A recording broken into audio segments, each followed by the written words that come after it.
क्या मजबूरी का नाम महागठबंधन है? उत्तर प्रदेश में कांग्रेस समाजवादी पार्टी का गठबंधन हो रहा है। हमारे साथ कांग्रेस के प्रवक्ता आलोक शर्मा हैं, बीजेपी के संबित पात्रा हैं, समाजवादी पार्टी के गौरव भाटिया हैं, वरिष्ठ पत्रकार रामदत्त त्रिपाठी हैं, मेरे सहयोगी विशाल पांडे इस वक्त लखनऊ में समाजवादी पार्टी के दफ्तर के बाहर से इस चर्चा का हिस्सा बन रहे हैं। औपचारिक ऐलान अभी होना बाकी है और यह तय होकर बताना भी बाकी है कि कांग्रेस कितनी सीटों पर उत्तर प्रदेश में चुनाव लड़ेगी। माना जा रहा है कि 80 से 90 सीटों तक कांग्रेस पार्टी चुनाव लड़ सकती है। 22 से 27 सीटें मांगी आरएलडी ने और 300 से ज्यादा सीटों पर समाजवादी पार्टी खुद मैदान में अपने उम्मीदवार उतारने के मूड में है। बहुत दिन नहीं बीते आलोक जी, इसी चैनल पे इसी प्रोग्राम में आपने भी एक ना एक बार जरूर कहा होगा, बाकी प्रवक्ताओं ने तो कहा ही कि हम 403 सीटों पर अपने उम्मीदवार उतारेंगे।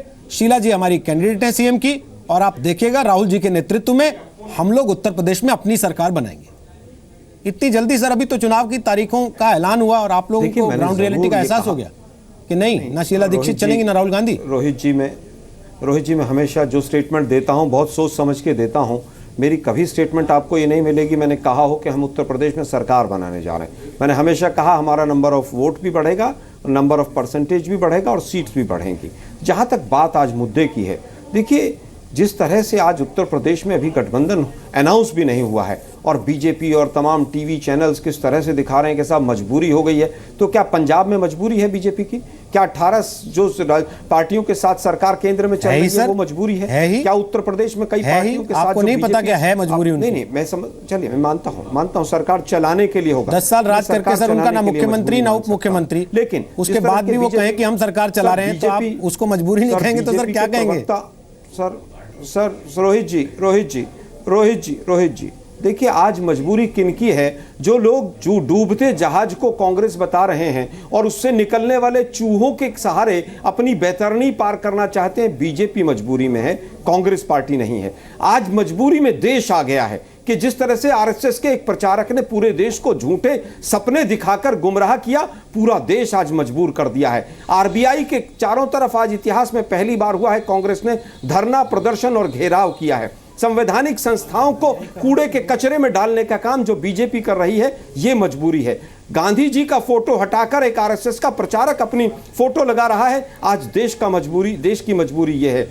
आज पूरा देश डरा हुआ है और रोहित जी बुरा मत मानिएगा, मीडिया के बहुत साथी भी डरे हुए हैं। सुबह से मोदी नामा पढ़ते हैं, शाम तक पढ़ते रहते हैं। इस पूरे डर से पूरे देश को बाहर निकालने के लिए कहीं ना कहीं कांग्रेस पार्टी ने गठबंधन किया है। उत्तर प्रदेश का जो 3 करोड़ नौजवान बेरोजगार हो गया पिछले 70 दिन के अंदर, उसको रोजगार वापस मिले और एक प्रचारक को अपनी गद्दी की हैसियत बताई जाए, इसलिए कांग्रेस पार्टी ने कहीं ना कहीं गठजोड़ किया है। आलोक जी, राहुल जी हमसे कहते हैं, सबसे कहते हैं डरो मत, और खुद अखिलेश यादव के पीछे जाके छुप जाते हैं, पहली चीज।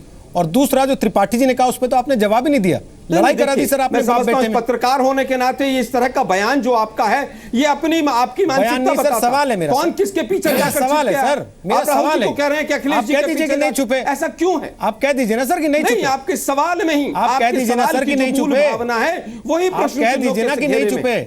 आलोक जी बिल्कुल नहीं है, बिल्कुल निसंदेह। तो बोलिए ना, फिर बोलने में क्यों घबरा रहे हैं? राजनीति में रोहित जी समय बलवान होता है।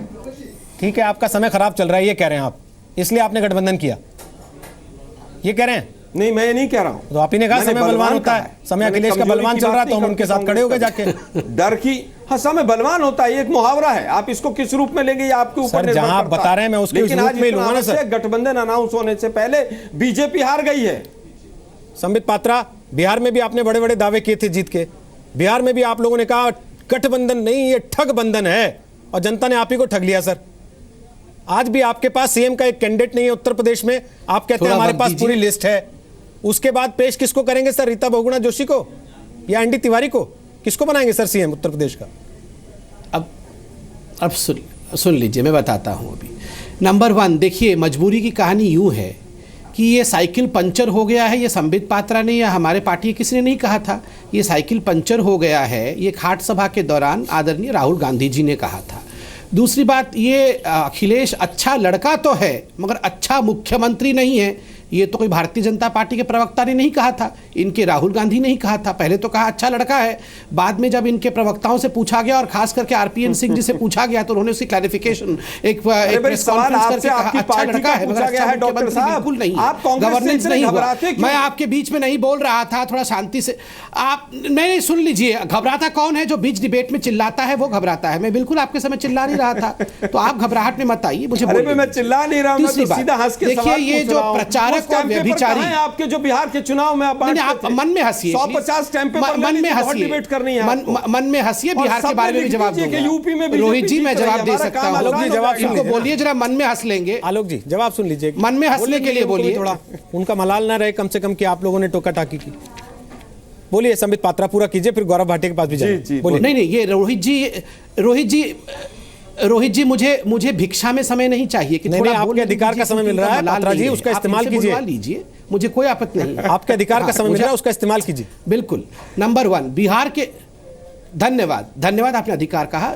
देखिए बिहार के विषय में आप लोगों ने सवाल पूछा, और ये जो बार बार कहा जा रहा है ना महागठबंधन हो गया उत्तर प्रदेश में, कुछ विषयों को सेफोलॉजिकली ठीक कर लीजिए। सेफोलॉजी में महागठबंधन का डेफिनेशन होता है जो पॉलिटिकल पार्टीज 15 वर्षों तक एक दूसरे की दूर विरोधी रही और आपस में 15 वर्षों तक चुनाव में लड़ती रही। सेफोलॉजी में गठबंधन और महागठबंधन शब्द नहीं है, बसपा अगर एक हो जाती को गुमराह मत कीजिए। सीएम कैंडिडेट कौन है ये बताइए। मैं आपके बीच में नहीं बोल रहा था, मैं अपने अधिकार का समय का प्रयोग कर रहा हूं। सर दूसरे को आप लोग सुनना नहीं चाहते। रोहित जी ये किस प्रकार से हो रहा है बताइए। देखिए किसी ने मैं इनके बीच में बोल रहा था आपसे, आपने उनसे टोका, उन्होंने आपसे टोका टाकी नहीं की थी। आलोक जी आपको पर्याप्त समय मिल रहा है, आगे भी मिलेगा, फिर बोल लीजिएगा प्लीज। गौरव भाटिया का समय भी जा रहा है सर, वो पता नहीं कितने केस। देखिए आलोक जी आपने 3 बार प्रचारक शब्द का इस्तेमाल किया ना। मैं एक ही शब्द में राहुल गांधी को मैं डिफाइन करता हूं, व्यभिचारी। याद रखिए 100 बार आप मोदी जी को प्रचारक बोलिए, एक व्यभिचारी से कहीं अच्छा एक प्रचारक है। व्यभिचारी को समझाइए जाकर, कुर्ता फाड़ लेने से महान नहीं बन जाता। नेहरू जी से लेकर कुर्ता गांधी फैमिली, गांधी फैमिली भैया, चाइनीज गांधी फैमिली है, चुनाव लड़ना चाहते हैं, चाइनीज गांधी फैमिली है। एक दिन का इनका गारंटी नहीं है गांधी फैमिली। डॉक्टर पात्रा काहे का गांधी फैमिली है भैया? ये राजे रजवाड़ों को अपने घर में डॉक्टर पात्रा प्लीज आपका स्तर है। प्लीज सर, आप लोग डेवलपमेंट पे चुनाव लड़ना चाहते हैं सर, आप लोग विकास के मुद्दे पर चुनाव लड़ना चाहते हैं सर, प्लीज। को तो वो बुरा सर, संबित पात्रा प्रचारक ही कहा, उन्होंने गाली थोड़ी दी आपको। प्रचारक सुन, रोहित जी क्या मैं अपनी बात कर सकता हूं? एक मिनट, गौरव भाटिया को सुन लीजिए। Alok ji please, Alok ji please, doctor साहब please, okay please Gaurav Bhatia बोलूंगा तो इनको उठ के जाना गौरव भाटिया ठीक है, फिर आलोक जी आप बोल लीजिए, देखते हैं कौन कौन उठ के जाता है या दर्शक उठ के चला जाता है टीवी के आगे से। कैसी आप लोग बातें करते हैं सर, टीवी पे बैठ के धमकियां देते हैं एक दूसरे को सर। प्लीज सर छोड़ दीजिए ना। गौरव भाटिया मैं आपके पास आ, धमकाना बंद कर दीजिए। ओके डॉक्टर पात्रा और आलोक जी अब आपकी आवाज बंद है। बिल्कुल रोहित जी, अब मैं अपनी बात रखूंगा। मैं सबसे पहले ये कहना चाहता हूं, रोहित जी क्या मैं शुरू कीजिए सर, शुरू कीजिए। रोहित जी मैं सबसे पहले ये कहना चाहता हूं कि देखिए मजबूरी ये होती है कि आप मुख्यमंत्री का चेहरा भी ना दे पाए, जो कि भाजपा नहीं दे पा रही है। मजबूरी ये होती है कि Sakshi Maharaj election commission of India उनको रेप्रिमांड करे, सेंश्योर करे, लेकिन देश का प्रधानमंत्री नरेंद्र मोदी जी एक शब्द ना कहें। मजबूरी ये होती है कि संगीत सोम ने जो आज किया, उनकी गाड़ी से इस तरह का मटेरियल मिला, लेकिन उस पर चर्चा नहीं हो रही। संबित पात्रा जी उस पर कोई संज्ञान भी नहीं ले रहे कि यह हुआ। मजबूरी यह भी होती है कि आप विकास के वादे करें और उसके बाद लव जिहाद, शुद्धिकरण और घर वापसी को आप विकास के पैकेज में उत्तर प्रदेश में छोड़ दें। यह मजबूरियां होती हैं। और ताकत क्या होती है? ताकत ये होती है कि अगर आप मैनिफेस्टो जारी करें तो आप आगरा से लखनऊ तक का 310 किलोमीटर का एक्सप्रेस वे दें। सबसे बड़ी ताकत ये होती है कि आप मेट्रो लेके आए लखनऊ में, ये बड़ी समाजवादी पेंशन योजना लाएं, ये विकास होता है। मैं भाजपा को चुनौती देता हूं, कहता हूं आप उत्तर प्रदेश का जो चुनाव है वो विकास के मुद्दे पे लड़ने का प्रयास तो करिए। आपके पास है क्या बताने के लिए? केवल आपने सांप्रदायिकता फैलाई है। और मैं 50 ऐसे मुद्दे जो भारतीय जनता पार्टी उत्तर प्रदेश में प्रधानमंत्री के माध्यम से लेकर आई है, गाड़ी में मुजफ्फरनगर दंगों मुझे मौका दीजिए, मैं अभी बताता हूं। वरना मैं जब आप बोलेंगे जरूर बीच में रोकूंगा। आप सब बीच में बोल रहे थे, वो कुछ नहीं है। मैं चुप था जब आप बोल रहे थे। लेकिन गौरव भाटिया नहीं बोल रहे थे। देखिए, मैं कैमरा जब मैं प्रश्न गौरव भाटिया नहीं बोल रहे थे। आप बीच में बोलने लगते हैं। देखिए सर, गौरव जी, आप गौरव जी, मैं एक बात नहीं बोला, समझ गया आपकी बौखलाहट खराब हो रही है। 36 गांव को बिजली पहुंचाया है। सुनिए, देखिए, सुनिए, एक चीज बताता हूं। आपकी बौखलाहट, सुनिए ना, एक चीज बता रहा हूं, आपकी बौखलाहट एक चीज बता रहा हूं, छुप नहीं रही है, बस यही कहूंगा। आप सब मेरे बीच में बोल रहे थे। प्लीज संबित पात्रा, एक सेकंड रुक जाइए। गौरव भाटिया, मेरे बीच में बोल रहे थे। गौरव भाटिया, आप लोग मिलकर चुनाव लड़ रहे हैं ना उत्तर प्रदेश में, मानते हैं ना इस बात को तो, कि मिलकर चुनाव लड़ने की पूरी संभावना इस वक्त हो चुकी है?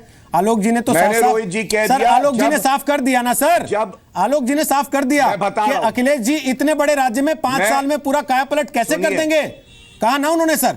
तो गठबंधन हो रहा है, ये बात उन्होंने कबूल कर ली है। अब सर समझिए इस बात को कि अगर वो दूसरे प्रतिभागी का समय जाया करेंगे तो वो आपके खाते में से भी कटेगा सर। अब तो आप लोग भाई भाई है ना सर, एक साथ हैं, तो इस बात का लिहाज आप दोनों को भी रखना चाहिए। मैं जवाब दे दूं? अब आप तीनों चिल्लाते रहेंगे, दर्शक का समय जाया होता रहेगा। बिल्कुल, इससे अच्छा विज्ञापन चला दें सर थोड़ा सा। रोहित जी, मैंने बीच में एक बार भी नहीं बोला, आपने भी देखा। मैंने नोट किया सर, लेकिन आपके सहयोगी तो बोल रहे हैं सर। भी नहीं बोला, बिल्कुल।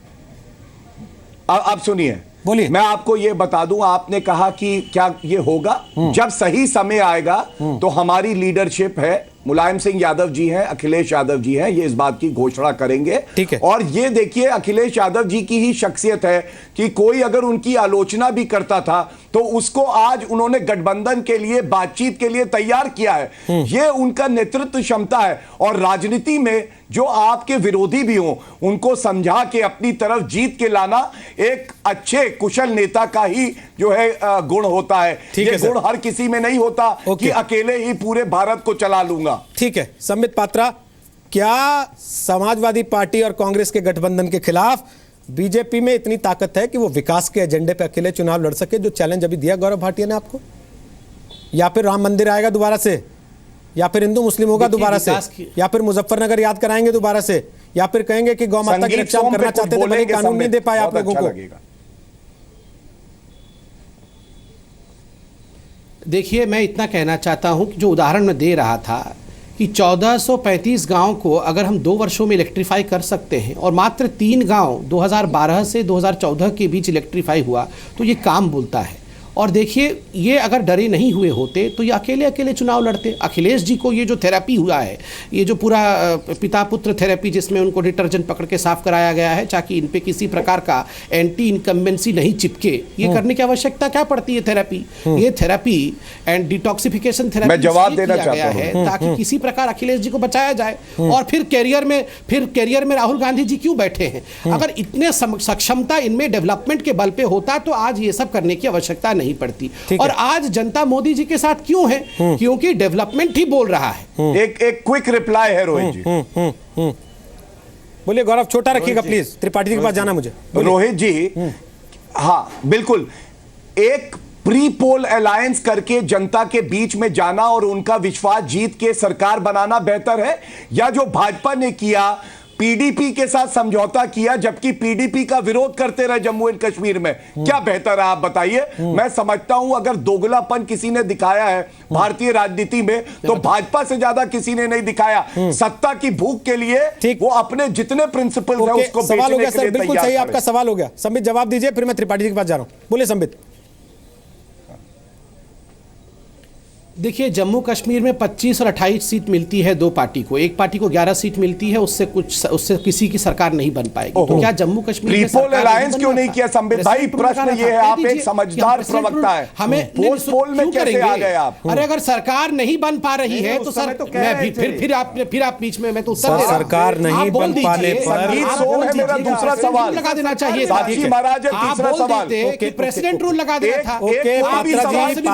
पात्रा जी, गौरव भाटिया, रुक जाइए। संबित पात्रा, सरकार नहीं बन पाने पर दिल्ली में आम आदमी पार्टी और कांग्रेस मिल गए थे, आपने जीना हराम कर दिया था 49 दिन तक, भाग जाना पड़ा उनको मैदान छोड़ के दोनों को। सर आज आप बता रहे हैं कि देश की जरूरत थी इसलिए हमने पोस्टपोन कर लिया। हमारा जीना हराम नहीं कर रहे हैं, वो एक रह जाते, वो तो आपस में लड़के अलग हो गए। भाजपा करे तो देश की जरूरत है, दूसरा करे तो वो किसी की जरूरत नहीं है। ठीक है त्रिपाठी जी, आपसे जल्दी से एक कमेंट ना, चाहता हूं करिए ना, आप सर करिए, प्लीज कौन इस रोक चुनाव रहा का है? एक्स फैक्टर सर क्या होगा सर ओके प्लीज अब सुन लीजिए, आप लोगों के काम की बात आएगी, थोड़ा तैयारी कर लीजिए चुनाव की भी। त्रिपाठी जी, चुनाव का एक्स फैक्टर क्या होगा? नरेंद्र मोदी होंगे, अखिलेश यादव होंगे, नोटबंदी होगी या फिर कुछ और? देखिए, मुझे लगता है कि नोटबंदी एक बहुत बड़ा मुद्दा है उत्तर प्रदेश में, खास करके किसानों और मजदूरों के लिए, क्योंकि परेशान है सब लोग। और उससे ज़्यादा मुझे लगता है कि एक ऐसा नेता उत्तर प्रदेश की जनता ढूंढ रही है जो आगे ले जा सके, और अभी तक बीजेपी कोई नेता पेश नहीं कर पाई है। लोग जानते हैं कि नरेंद्र मोदी तो मुख्यमंत्री होंगे नहीं, तो बीजेपी की अभी तक की सबसे बड़ी नाकामी अभी यही है कि एक कोई नेता ये दे नहीं पा रहे हैं। और नोटबंदी जरूर एक बड़ा मुद्दा है, क्योंकि रूरल एरियाज में लोग बहुत परेशान हैं, मजदूर है, किसान है और छोटे व्यापारी हैं। विशाल पांडे, लास्ट कमेंट आपसे जल्दी से चाहता हूं। एक, गठबंधन का ऐलान कब होगा? शर्तों पे बात फंसी है, सुलझ रही है, किस स्थिति में चीजें जा रही हैं? और दो, क्या आपको लगता है बीजेपी ओवर कॉन्फिडेंट है बिहार की तरह उत्तर प्रदेश में भी? बिल्कुल रोहित जी, गठबंधन का ऐलान आज देर रात तक या कल दोपहर तक होने की पूरी संभावना है। और कांग्रेस की तरफ से गुलाम नबी आज़ाद और अशोक गहलोत, जिनको स्क्रीनिंग कमेटी का चेयरमैन बनाया गया है, वो लखनऊ आएंगे और एक ज्वाइंट प्रेस कॉन्फ्रेंस के माध्यम से समझौते का ऐलान होगा।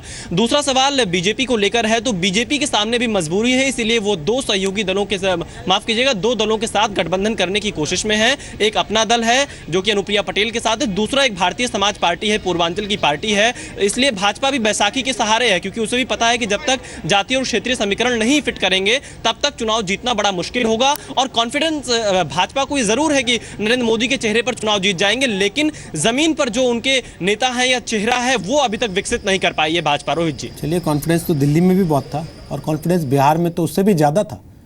उसका क्या नतीजा हुआ ये देश की जनता ने देखा और दिखाया भी। अब भी समय आएगा, वो बता देगा 11 मार्च को कि कौन कॉन्फिडेंट है, कौन ओवर कॉन्फिडेंट है। समय समाप्त हो गया। फिलहाल आप सबका बहुत बहुत धन्यवाद आज ताल ठोके का हिस्सा बनने के लिए।